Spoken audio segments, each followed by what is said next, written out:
Welcome to the Buy, Hold, Sell podcast for round 7 this week. Dor, a massive round of buy, hold, sells with some serious TLT news, which we discussed yesterday, mate. We're back for the Buy, Hold, Sell. No Mick this week, or no Macca, who normally fills in for these Buy, Hold, Sell podcasts recently. Mick's on a farm. But, mate, how are you after last night's TLT? You made your trades yet? No, I haven't actually made my trades yet, Cord. I think I will do that tomorrow. But yes, it's great to have you on the first Buy, Hold, Sell podcast for quite a while, actually. Sell, podcast. So yes, welcome. But yes, no, look, some really good options. We did discuss a few yesterday, but look, I think we'll touch on a few players that are definitely huge buys after yesterday's TLT. But I think the big question, Cord, that is on the lips of a lot of coaches, I think, is Kalyn Ponga. What are you thinking in regards to him? My personal opinion is I really think he's someone that you just hold. You got to hold him through this tough period. But what are you thinking? Yeah, he looked to be a guy back in the day where you just had him on your team and it was an easy guaranteed 50 plus points. But this last maybe 6 months, going back to last year as well, he just hasn't been that reliable 50 plus player. Look, if I was in the predicament I am right now where my wing fullbacks aren't great, I'd be holding him. But if I was in a position where my wing fullbacks are actually quite good, there's a lot of players which we'll touch on here that you could possibly sell to him if you have that depth in your wing fullback. So if it really depends on your side. I'm looking at his draw at the moment. You got the Wars this week, and then next week you got the Bunnies, and then the following week they have Titans, then Eels. So they got a pretty good run of form there. If Kalyn can get some good back-to-back scores together, if I had to say one, I'd be holding him just for this week. Yeah, I think I definitely hold him. I think up to the Origin period. Break even of 84 though, it's pretty high, isn't it? It is pretty high, but I think, like you said, I think a lot of sides are really struggling with that. That wing fullback position. So I think someone like that. Look, the Knights, I think, in total have scored 40 something points. So. That is certainly. If you're looking for one person to potentially trade him to, this next person, Dave Fifita, who you touched on 100%. You touched on him yesterday for a bit, but I actually would agree with you in saying that Dave Fifita this week is an absolute must-have. Yeah, 668 Cord, edge position. Look, 92 points, break even at 22 this week. I think that ownership, has already skyrocketed already up to around 9.1%, and I reckon it's going to get up into the double digits before lockout. If you're a fan of the podcast, you would know that I was a part of that 1.7% who had Fifita at the start of the year. He is now 9.1%. It was 5% yesterday, as you said, and it's just going to skyrocket. It'd be 15% by the end of the week. I think so, yeah. Look, I don't think he's going to get much cheaper, and the big thing that we took away from TLT yesterday, brother, was the fact that Cleese Haas is being named on the bench. So that is huge for Fifita. I guess there's one person that I'm looking at as well with Fifita, and the only reason why I can get him is if I sell Mitch Nicholson, Mark Nicholson, isn't it? Yeah, no, Matt. Matt Nicholson. Matt Nicholson. If I sell Matt Nicholson to Fifita, who else can I get if I don't have the cash? And that person could be Hugo Savala this week as well. Yes, yeah. You could definitely pick up Savala. But like I said yesterday, Cord, on our podcast, the TLT, I really think that you can definitely wait a week, if you wanted to. But at the same time, Matty Nicholson it is. I don't know what we said. Did we say Matty in Nicholson the end? Yeah. Yes, Savala, look, break even of 50.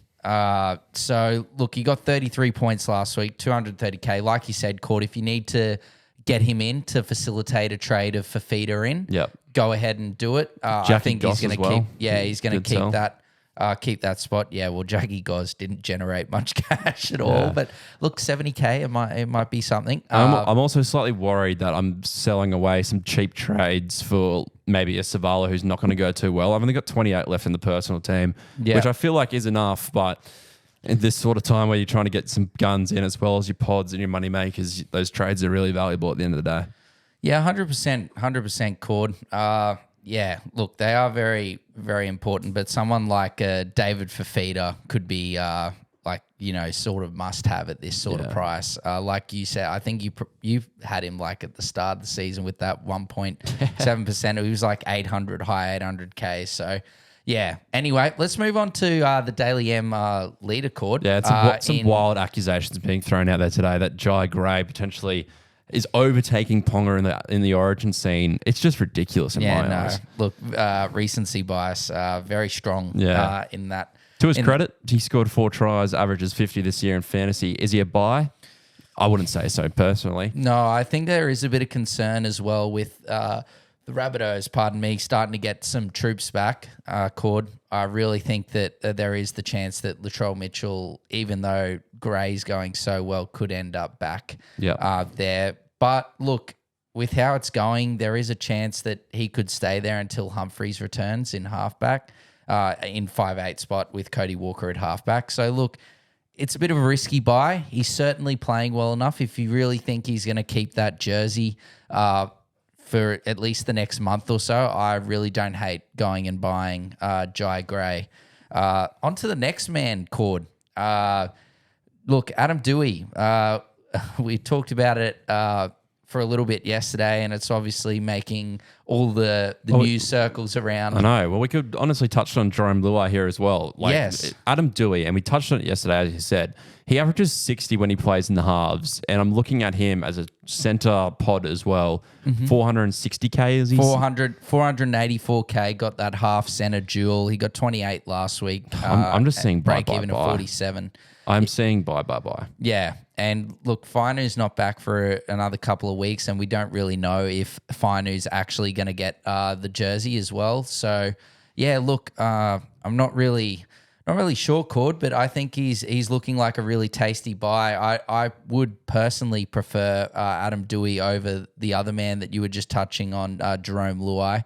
Look, Luai, 27 points last week, break even of 53, 469K. I just think there's a bit more upside with Doueihi.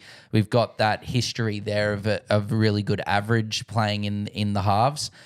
So, yeah, for me, I think I'd be leaning over Adam Doueihi over someone like Jarome Luai. Yeah, I agree, mate, 100%. And Luai, yes, he did perform pretty well when Cleary wasn't in the side last year for Panthers' sakes, and he took over the reins. Galvin, massive ball hog. We know he doesn't like passing the ball.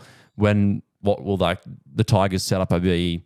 I guess be when he drops out of the side. We'll soon see. But Adam Doueihi, I really like the buy. Yeah, I don't hate it at all, Cord. Let's touch on a couple of guns here that we've basically Latrell Mitchell that we just sort of mentioned just before with Jai Gray and Tarpening.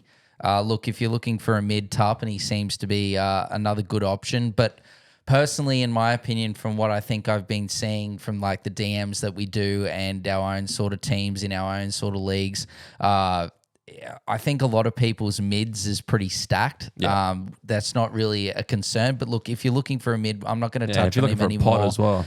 Pod mid, Tarpening 67 points last week, break even of 36. Definitely go ahead and get someone like him if you need a mid. But look, Latrell Mitchell, he's been certainly very good considering he's come in and been playing in the halves basically. Yeah, the only thing about Latrell Mitchell this week, mate, is that, again, there's so many good buys for cheaper this week. 100%. And I see Latrell at 776K, pretty expensive, break even of 63. So if he has a shocker of a game this week, for example, against the Dogs, defensively very good. Very good, yep.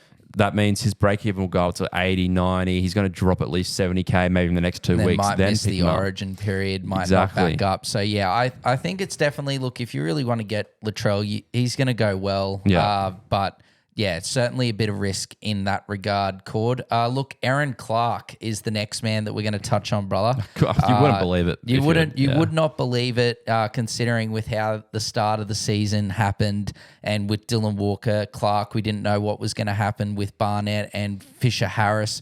But look, it turns out now with Dylan Walker moving to the Eels that Aaron Clark, his minutes haven't really increased that much. No, it's still 40s. They've probably gone up maybe like a couple of minutes, maybe 5 minutes or something like that. But he's certainly getting through a lot more work than he was with Dylan Walker, and potentially can benefit from this Fisher Harris absence. I think he's out for around 4 to 6 weeks. Yep. Just like Mitch Barnett could. I know that I think it was a few weeks ago that we said that Barnett was definitely a sell, but it looks like he could definitely benefit as well as Aaron Clark. Look, Aaron Clark got 62 points last week in a side that was very well beaten from the Storm. Look, the Storm did sort of switch off in the second half, but credit to Aaron Clark. He was one of the Warriors' best throughout the whole game. Break even to 19, he can definitely make you a bit of money, but again, he's a mid, but he does have hooker as well, so that does sort of help. Yeah, if you were to tell me at the start of the year that Mitch Barnett was going to drop 150K and be 626, only averaging 45, I'll tell you, you're laughing, you're joking. But, you know, he's a good prospect now. If he can get back to that 60-minute player, 60-minute points, then, yeah, I think he's another bargain there for this week. I also like the look of Aaron Clark. It's just with the limited trades, he's going to have to sell him again in a couple of weeks' time. So do I really want to fork out some 40-minute player?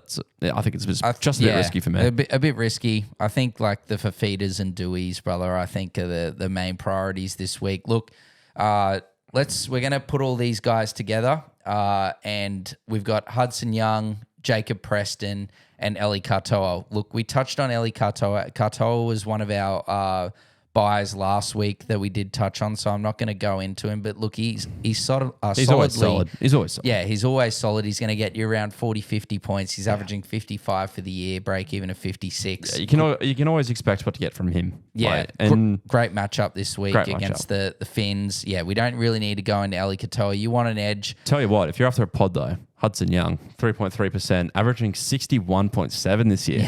Yes, he has been truly special, Hudson Young, brother. Yeah, 773. He's just... He's exy. He is exy. Yeah, he's exy. Yes. Look, these are just some other options if you already one of those, say, 9-point-something% of players that have already got David Fifita. Yeah. Look, as we said, it's probably increased probably like 5% since he's been named to start, because that's all we've been waiting for coaches' weeks is for Fifita to get the start. But these other guys, like you said, Cord, look, Hudson Young's averaging 61.7, break even of 44. He's going really good and a great matchup. Well, one of Preston's teammates, Jacob Kiraz, who we got down here as a buy as well. 100%, yeah. Last year, we rode him from the start, and look, we were a bit nervous, and then he came really good. No, he was great. And now he's got that wing center fullback duel.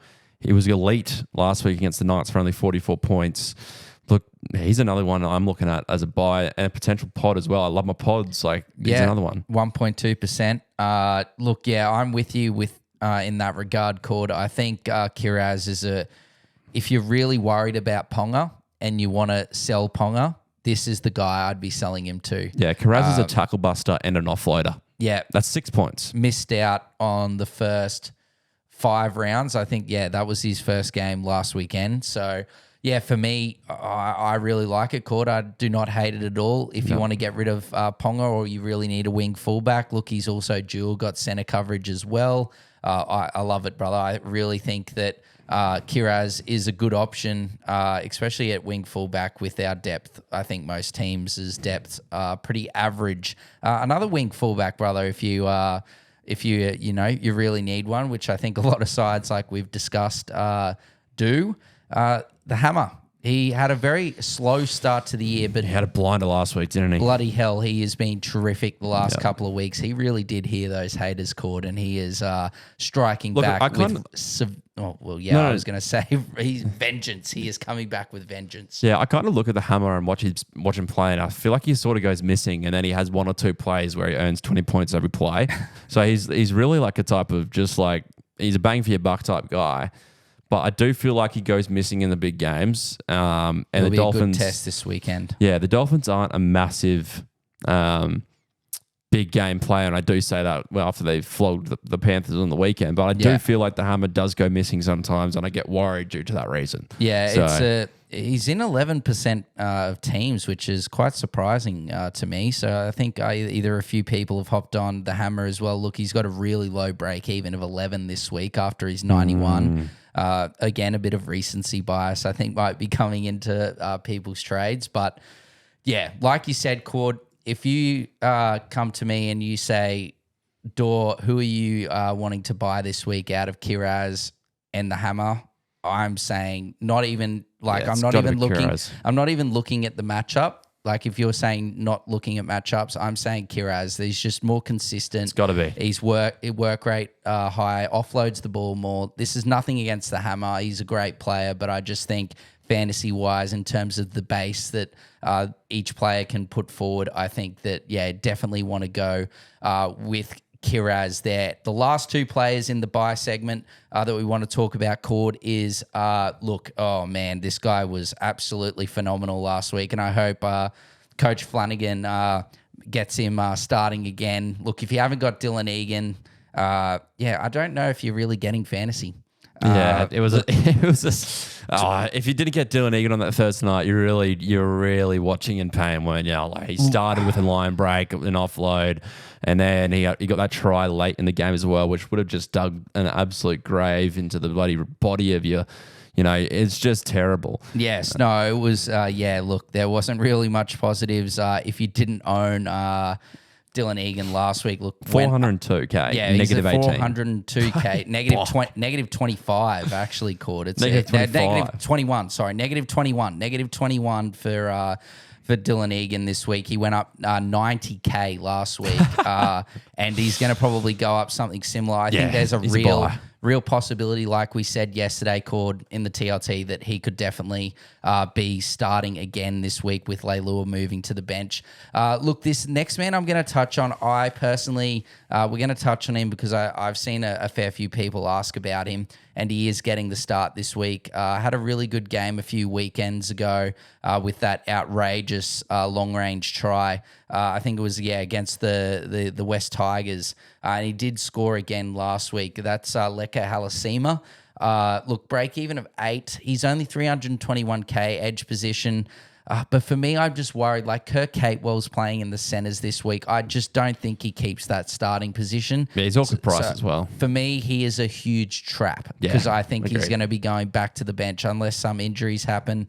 Yeah, definitely Dylan Egan all in. Unfortunately, with Halasima, I just don't think there's going to be a long run of games there, potentially only this week that he's starting. Agreed. So move on to the holds, I think, Cord. Yeah, the holds, look, a few ones speak for themselves here, to be honest. Hot Robert Toye, he's still going all right, and he doesn't get past the ball, to be honest. And look at how the Panthers have been defending, on the edge. I think there's a good chance. He's not, he's only break even at 29 this week, Cord. Yeah, he's a hold. Definitely a hold and a good chance to go well this week. Yep. Iongi, interesting one here. We obviously shipped him on a couple of weeks ago. Oh, no, we kept him, didn't we? We kept him. We would have shipped him on, but we ended up keeping him because we needed the extra money with Sandon Smith, I think, to get in Payne Haas or something. I can't really remember, but we ended up keeping him. If you're trading him to Dylan Egan, play on. Oh, 100%. Yeah. Or if you're getting like a David Fifita and you have to downgrade him, he's probably the one to go. A lot of questions about Connor Watson, actually, if he's a hold or not. Yes. Look, honestly, he's a hold because who is a better hooker that's playing 80 minutes? Like, there's going to be games where he gets 40 minutes because the Roosters suck. But who else is there that's playing 80 minutes in the middle? Yeah, except for Harry Grant. Yeah, Harry Grant. Like, Mamazoulis is still going all right, but like everyone's basically got Mamazoulis. Look, I think it's an easy hold for Connor Watson. I think he should bounce back this week for sure, brother. Look, break even of 68. It's a bit on the upper end, but the other man that you touched on, Iongi, he's only got a break even of like 22, I think. So it's nothing. Again, all these players that we're touching on, they haven't really performed last week or the last couple of weeks. Well, Iongi teed off, not last week, the week before, but more just what we're saying is that I think there's still a bit more money to be made. Oh, agreed. And a big shout out to Jamie, who asked actually if Tamale was a hold. And I would say that he is, considering that there is no wing fullback depth. So I'd say he's a hold as well. Yeah, unless you've got like a plethora of money in the bank court and you want to go straight from someone like a Tamale to a Kiraz. If you've got that sort of money, well, go ahead. Absolutely, do that. But look, a great matchup for Tamale this week as well, Cord. He does have that 34 break even, but I think he can definitely go above that this weekend against the Titans. Bobby Fermor, I mean, he's versus the Titans. The only issue with Bobby Fermor, and I was going to buy him myself because he's a great player, and I think he could be on for a Queensland jersey this year, potentially. Yeah. But he does get shifted into the centres every time there's an outside back injury, which hurts him badly. Yes, no, the versatility of poor old Bowie Fermor is his biggest downfall. Yep. But look, if Jojo Fifita can stay fit, Khan Pereira to come back soon, I think, like it's, for me, someone who doesn't own Bo Firma, this is great news for me. Like he's going to lose a bit of money, and I can pick him up a bit cheaper because I think him and like Dylan Lucas, when he comes back, I think they're like those sort of centers that you want to run, for the rest of the season as keepers. And look, the other man is Matty Nicholson, called the last man on our hold list. Look, it's going to be interesting. I think he's definitely a hold. Look, break even at 39. He got 48 last week, and he did have a HIA as well. For me, I just think that there is still a chance he still plays big minutes, there's 80 minutes chance. or big minutes, and someone like him or Hosking goes in and plays lock when Smithies goes and has a breather. I'd hope so. So, look, I wouldn't be selling. Definitely, he could be a sell next week, though, depending on what happens this weekend. So do stay tuned. But look, there could be a little bit of a little bit more money to be made with Nicholson. Let's move on to the sells, brother. One of our mans, Alex Seyfarth. He's got to go. We've had him for a while, but yes, just like Cord said, he's got to go blood. Yes, 539K. Look, break even of 47. It's not out of this world, but it's just like, can you, like for me, you're looking at this Seyfarth, even though he is dual, he's 539K. And you can, for an extra 129K, upgrade to someone like David Fifita for 668K. I hope my maths was on point there, brother. But yes, that to me, I just think he's the perfect player. I think that could be the player that we sell to get in Fifita. Yeah. Fisher Harris and Goss also just both injured. So they're both. Yeah, Fisher Harris, like I said, 4 to 6 weeks. And Jackie Goz is, he's out for like 8 weeks, I think. So very unfortunate for them. Oh, another hold, actually, just quickly now that I remember it, and we've forgot to touch on this is a clutch play here from Dor, is Jerome Hughes, 641K. A fair few people got him in last week.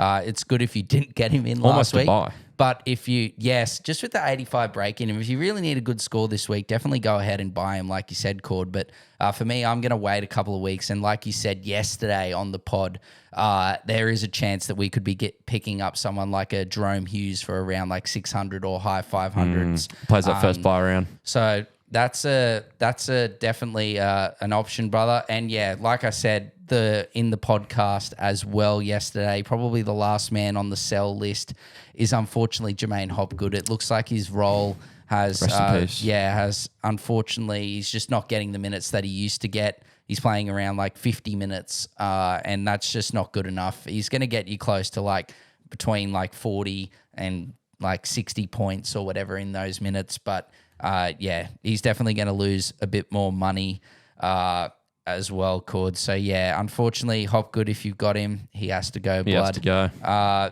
Look, I've actually I don't know why we didn't touch on him, but before we end, maybe give a couple of captaincy options and end this podcast for this week. Reece Walsh. True. I don't know why we haven't touched on him. Revenge game. He's one for me. Revenge game against the Wars. He got 42 points last week. 476K. And he is 476K. Break even at 35. Look, I think Ponga and Ponga's look, Billy Slater really does love Reece Walsh, but I'd say Ponga's definitely ahead. That is disgusting. Isn't for it? 476K, he got 42 points last week. Break even to 35. I'm not going into it anymore.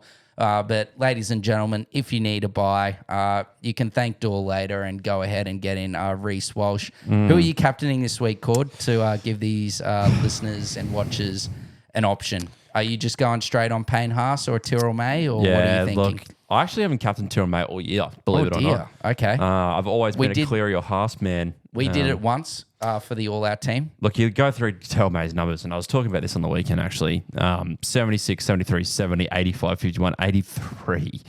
Like, it's just quite sensational. 31 tackles on the weekend, 4 tackle busts, 192 metres, 5 offloads. Like, that's 20 points right there. Yeah. Against Parramatta, I think he's in for a massive one. I can almost see him scoring, actually, as well. All right. Let's just take out, like, say, Haas, May.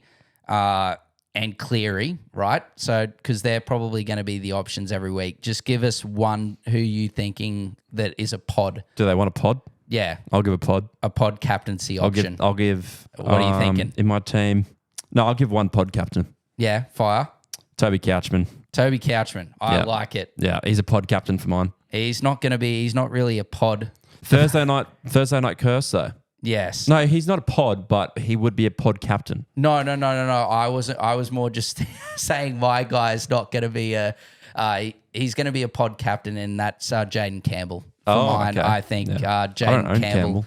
Yeah, Jaden Campbell. Neither do I, brother, but the all-out team thankfully does. It wasn't great in his first week, but he was special last week. So, look, hopefully we helped you guys out there, giving you some really good buy, hold, sell that was a great options, podcast, and then also touched on some captaincy options for you as well. We will see you next week for round 8, buy, hold, sell, and TLT. We'll see you then. Bye.